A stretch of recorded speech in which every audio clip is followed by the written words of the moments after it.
लखनऊ में इंडस्ट्री महाविद्यालय है जी मैं मुख्यमंत्री को प्रधानमंत्री को पढ़ा रहा हूँ। अरे बोले भैया भैया ए जी हाँ जी आप बहुत बड़े अध्यापक क्या होगा। इस समय कहाँ है? इस समय हम कोचिंग में हैं।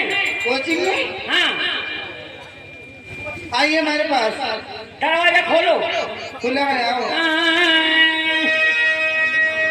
अरे हटिया हाँ कमर भवानी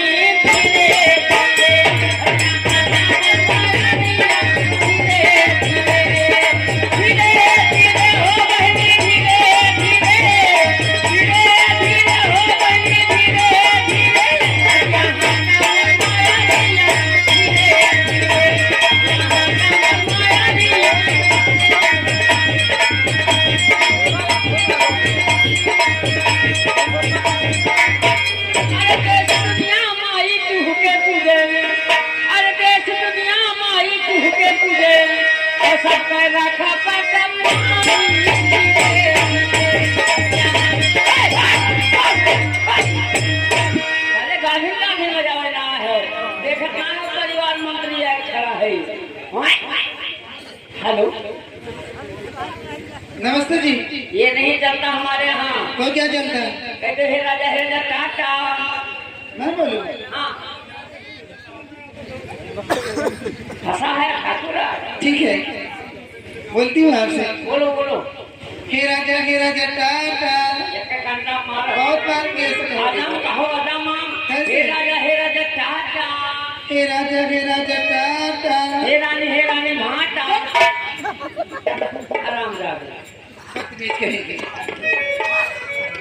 ये बताओ आप कहाँ से आ रहे हैं? मैं आ रहा हूँ लखनऊ से। लखनऊ से? हाँ। आप जाओगे कहाँ? मैं लखनऊ से आया हूँ।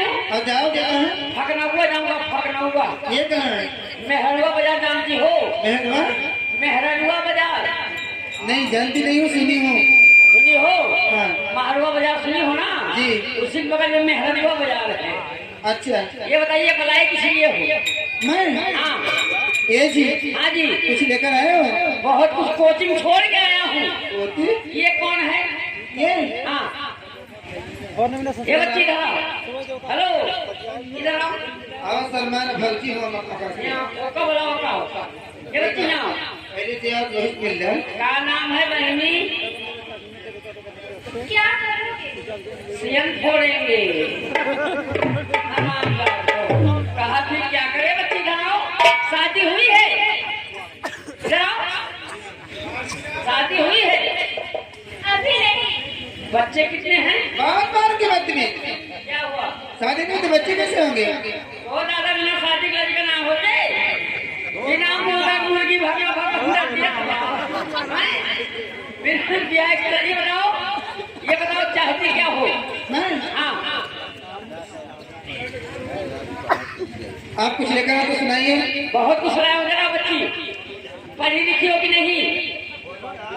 पढ़ी लिखी हो कि नहीं?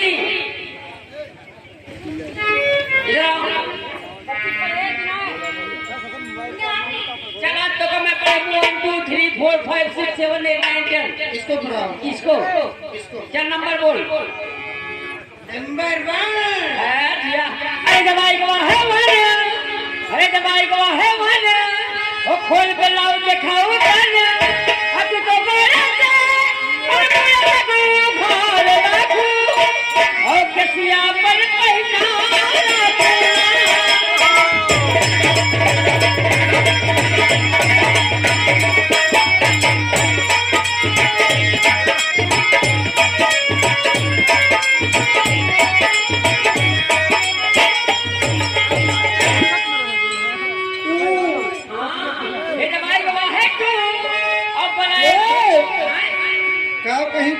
कहीं तू कहाँ कह रहा है?